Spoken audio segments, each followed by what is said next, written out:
তো গাইস নামাজ শেষ করে এসে আমরা রান্না করব, সেই জন্য রান্না করার জন্য জায়গায় খুঁজতেছি। তো এখানে এসে মাথায় নষ্ট মামা, দেখি কোনো জায়গায় ফাঁকা নেই।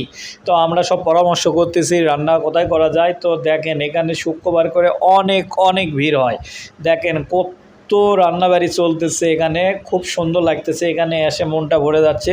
তারপর আমরা একটু অনেক দূর এগিয়ে যেয়ে একটা বাসা ভাড়া করলাম, এখানে রান্নাবাড়ি করব। তো আমার বন্ধুরা সব পোড়া বাসা করতেছে। দেখেন আমরা এখানে সালাতের আইটেম নিয়ে যাচ্ছি, সালাদ করব, সেই জন্য আমার বন্ধু পোড়া ভাজা করতেছে। তো এর মাঝে দিয়ে আমাদের রান্নাবাড়ি চলতেছে। আমরা এখন কালো ভুনার মশলা দিচ্ছি। আমরা তারপরে দিব এখানে গোটা রসুন, আমরা 2টা করে রসুন খাবো। তারপরে আমার বন্ধু টমেটো সস দিচ্ছে। খুব সুন্দর রান্না হবে আজকে, আলহামদুলিল্লাহ, খেতে অনেক সুন্দর হবে।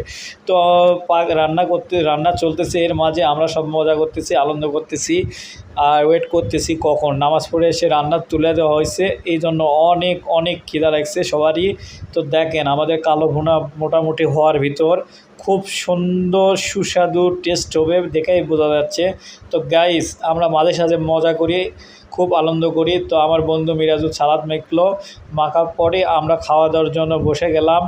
তো অনেক মজা হয়েছে, আলহামদুলিল্লাহ, খেয়ে অনেক সুন্দর মজা হয়েছে। তো আমাদের ভিডিও আপনাদের মাঝে আমরা দিই। আমাদের ভিডিও ভালো লাগলে অবশ্যই লাইক কমেন্ট শেয়ার করবেন। ধন্যবাদ সবাইকে। আজকের মনে এই পর্যন্ত। আসসালামু আলাইকুম। বিকালের ভিডিও নেক্সটে দিব ইনশাআল্লাহ।